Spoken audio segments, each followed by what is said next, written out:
मेरा ये भगवान का व्रत है। जब भगवान के शरण में विभीषण आए तो विभीषण जब आए तो आधी रात में आए 12 बजे। विभीषण कौन है? बोले राक्षस। तो भगवान ने विभीषण को शरण लिया और वहां पर ये प्रतिज्ञा धारण करी, शक्रदेव प्रपन्नाया तवास्मीति चयाचते अभयं सर्वभूतेभ्यो ददामि तद्व्रत मम। और उसी प्रतिज्ञा को भगवान कृष्ण यहाँ पर स्मरण कर रहे हैं। तस्मात्मक्षरणं गोष्ठं मन्नाथं मत्परिगृहं गोपाये स्वात्मयोगेन सोयम में व्रत आहिता। भगवान अपने व्रत को स्मरण कर रहे हैं। सोयम, जो मैंने व्रत धारण किया था राम अवतार में, वो मैं भूला नहीं हूं। ग्वाल बाल भगवान की शरण में आए और भगवान ग्वाल बालों को लेकर के गोवर्धन की तलहटी पहुंच गए और सभी ने भगवान गोवर्धन से प्रार्थना करी, गिरिराज धरण प्रभु तेरी शरण, गिरिराज धरण प्रभु तेरी शरण, गिरिराज धरण प्रभु तेरी शरण, गिरिराज धरण प्रभु तेरी शरण, प्रभु तेरी शरण, प्रभु तेरी शरण, प्रभु तेरी शरण, प्रभु तेरी शरण, गिरिराज धरण प्रभु तेरी शरण, गिरिराज धरण प्रभु तेरी शरण। महाराज सभी ने भगवान को पुकारा। अब जब सबने पुकारा तो भगवान ने ग्वाल बालों को कह दिया कि मेरो भगवान कह रो है कि यदि ज्यादा वृष्टि हो रही है तो मेरे कोई उठा लो। ग्वाल बालों ने कहा, अरे कन्हैया, हम कहाँ नेक से छोड़े और ये 7 कोस को पर्वत ये हमसे उठ पाएगा? भगवान कहते कि भैया जब हमारे भगवान ने कही है तो उठी जाएगा, प्रयास तो करो।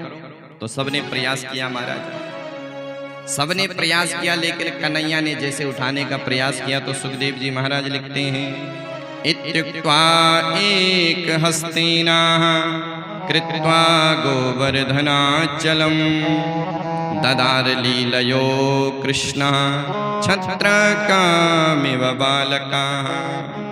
इत्युक्त्वा एक हस्तेना, एक हाथ से भगवान ने गोवर्धन को उठा लिया और एक हाथ की बात क्या कहे, ये जो छोटी उंगली है नख पर गिरवर लियो उठाए, छोटी उंगली के नख पर पूरा पर्वत उठा लिया। कैसे उठा रहे? बोले ददार लीलयो, जैसे बच्चे खेल खेल में छोटे छोटे जो बरसात में मशरूम निकलते हैं गोबर में, जिस प्रकार से उसको छोटे छोटे बच्चे उठाते, वैसे ही भगवान ने उसको उठा लिया। ददार लीलयो कृष्ण छत्राकामिव बालकाः। ग्वाल बाल भी सब अपने अपने डंडों को लेकर के सब सहयोग कर रहे हैं। 7 दिन 7 रात्रि तक भगवान ने गिरि धारण किया, तो भगवान का नाम हुआ गिरिधारी। बोलिए गिरिधारी भगवान की जय हो। अब ग्वाल बालों को अगर थक लगती तो दूसरा हाथ लगा लेते, कभी डंडा लेकर के खड़े हो जाते, पर कन्हैया तो 7 दिन से ऐसे ही खड़ा है।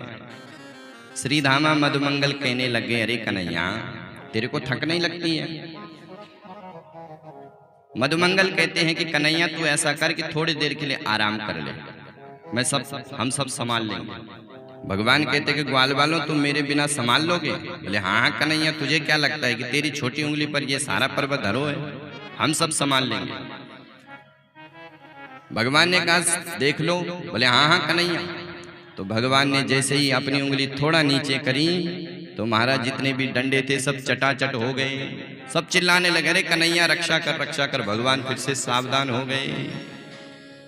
अब तो ग्वाल बाल मन में सोचते हैं कि राम राम, हम 7 दिन तक ऐसे ही लगे हैं, सारा पर्वत तो इसी की उंगली पर अटका हुआ है।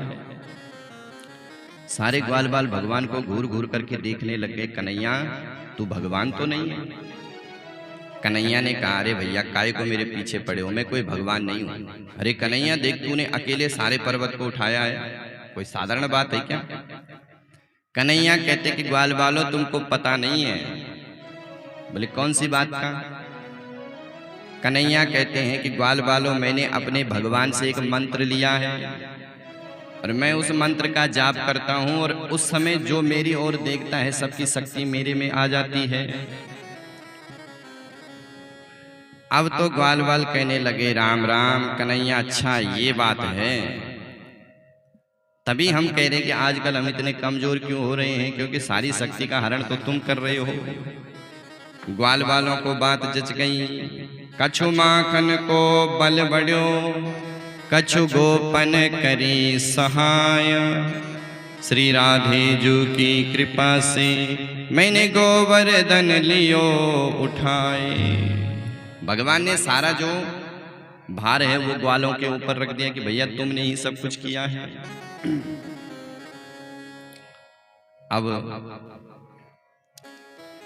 दीपावली अमावस्या को आती है। अब दीपावली के दिन तो पूजा नहीं हुई, दूसरे दिन गोवर्धन पूजा, तीसरे दिन भैया दूज और तृतीया से लेकर सप्तमी पर्यंत तक इंद्र ने भयंकर वृष्टि करी। तृतीया से 7 दिन तक, तृतीया से लेकर दशमी तक। अब दशमी को इंद्र आया कि देखते हैं कि चलो ब्रज में क्या हो रहा है। अब ब्रज में आए तो महाराज वहां तो धूल उड़ रही है, पानी का पता नहीं कहां चला गया। अब इंद्र ने समझ लिया कि ये साक्षात भगवान है। इंद्र ने तुरंत अपना अहंकार छोड़ा, सुरभि गाय को लेकर के भगवान के सन्मुख प्रकट हुए और सुरभि गाय से बिहारी जी का अभिषेक किया और 10 श्लोकों में इंद्र बड़ी सुंदर स्तुति कर रहे